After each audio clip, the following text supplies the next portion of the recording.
의원님 질의해 주시기 바랍니다. 후보자님, 굉장히 실망스럽습니다. 어저께 이 청문회장에서 국민들 앞에서 제출하겠다고 약속하신 자료가 있어요. 2023년도에 출판기념회 수익금을 보관하다가 혹시 2024년도에 추징금 변제하신 것 아니냐 물어보니까 그것은 2024년도에 1억 8천 대출받아서 변제한 것이다 답을 하셨고요. 또 11명에 대해서 1억 4천만 원 그 대출 채무 있던 건 어떻게 처리했냐 하니까 2025년 1억 5천 대출받아서 변제했다. 이 자료들은 본인 명의의 금융계좌이기 때문에 제출하겠다 이렇게 말씀하셨어요. 그런데 오늘 오셔가지고 또 제출하지 못하겠다 이렇게 말씀하셨습니다. 실망스럽고요. 만약에 그 자료가 확인이 안 된다면 저는 굉장히 문제라고 생각을 합니다. 그리고 출판기념회에 대해서도 출판기념회가 불법으로 규정된 것이 아니고 내가 해가지고 수익금, 찬조금을 받았으면 그게 불법이 아닌 이상은 상관없는 것 아니냐. 제도적인 논의는 국회에서 하라. 이런 취지로 말씀하셨거든요. 이 또한 굉장히 실망스럽습니다. 이 출판기념회의 찬조금의 뇌물성에 대해서는요.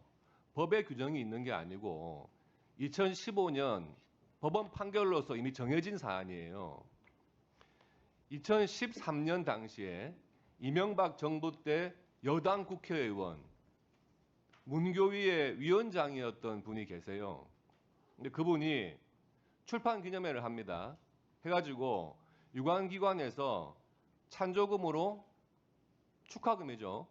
3,360만 원 받았어요. 그래서 실형을 선고받습니다. 그때 판결문에 뭐라고 적시가 되어 있냐 하면 금액의 규모, 출판기념회의 취지, 돈이 조직적으로 건네졌는지 여부, 특정 직무 행위에 대한 공여자 측의 기대 이런 것을 고려해서 출판기념회에서의 찬조금도 뇌물로 인정된다 이렇게 판결을 한 거예요. 지금 어저께 출판기념회가 쟁점이 됐습니다. 제가 자료도 띄워드렸습니다. 보건복지위 위원장으로 있으면서 1억 5천만 원 찬조금 받으신 거잖아요. 금액이 작은 금액이 아니죠. 출판기념회의 취지, 뭐 신인 정치인이 알리려고 한 거 아니죠. 보건복지위원장으로서 한 겁니다. 책 제목도 그렇고요. 조직적으로 건네졌는지 어제 보셨죠? 대한의사협회, 간호사협회, 치과의사협회 이런 데서 홈페이지에 출판기념회 한다고 떠있고 막 그래요. 특정 직무행위에 대한 공여자 측의 기대, 찬조금 낸 사람들 그런 유관기관 단체분들인지 아닌지 확인만 하면 되는 겁니다. 지금 후보자께서 어제 제출하겠다고 약속하신 자료 지금 안 내고 있고요. 그러면서 해명이 됐다고 하시는 부분, 그리고 이런 출판기념회에서 거액의 후원금 받으신 부분, 이런 부분은요. 이제 인사청문회 영역을 넘어서 저는 수사의 영역으로 가야 한다고 생각을 합니다. 검찰이나 공수처에서 수사 안 한다면요. 김민석 국무총리의 불법 정치자금 수수 의혹 규명을 위한 특별검사 저는 필요하다고 봅니다. 이제는 자료로서 해명하실 때가 됐어요. 그리고 강신성 씨 문제 증인으로 못 나오죠. 못 나오는 분입니다. 왜 강신성 씨를 제가 오전에 언급했냐 하면요. 민주당 측 관계자라고 하는 분이 저한테 연락이 왔어요. 강신성 씨와 김민석 후보자의 관계에 20년 동안 지켜봐왔다. 과거에 판결문상에 강신성 씨가 어떤 대가를 바라지 않고 돈을 준 거기 때문에 단순 뇌물죄가 아니라 정치자금법 위반으로 처벌됐을 뿐이에요. 그런데 이분이 정치를 하기로 마음먹은 이상 그 이후에는 달라졌다고 봐야 돼요. 지금 20년 넘게 관계를 계속 유지해 오시고 2016년 그때 20대 총선에서 원외 민주당 비례대표 1, 2번 같이 하셨잖아요. 이분하고. 그리고 최근에 이재명 대통령 후보의 대선 선거 조직에도 이분이 간부로 계세요. 그리고 이분 원래 제가 확인해봤더니 예전에는 압구정동 미성 아파트 살다가 갑자기 주소가 광명으로 옮겨졌더라고요.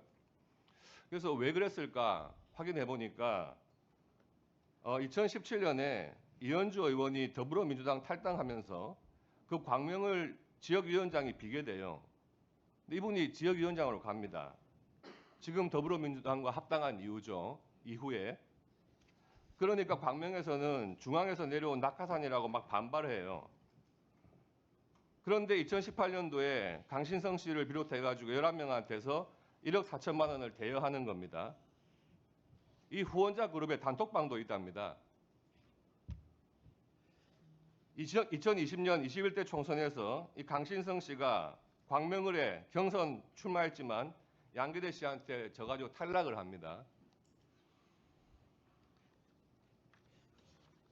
그 이후에 지금 계속해서 광명에서 정치를 하기 위해서 활동 중에 있고 내년 지방선거에서 광명시장으로 출마하시려고 준비한다는 거예요. 국무총리직에 가시면은요, 그동안 과거의 인간관계 마음 아프지만 끊으셔야 됩니다.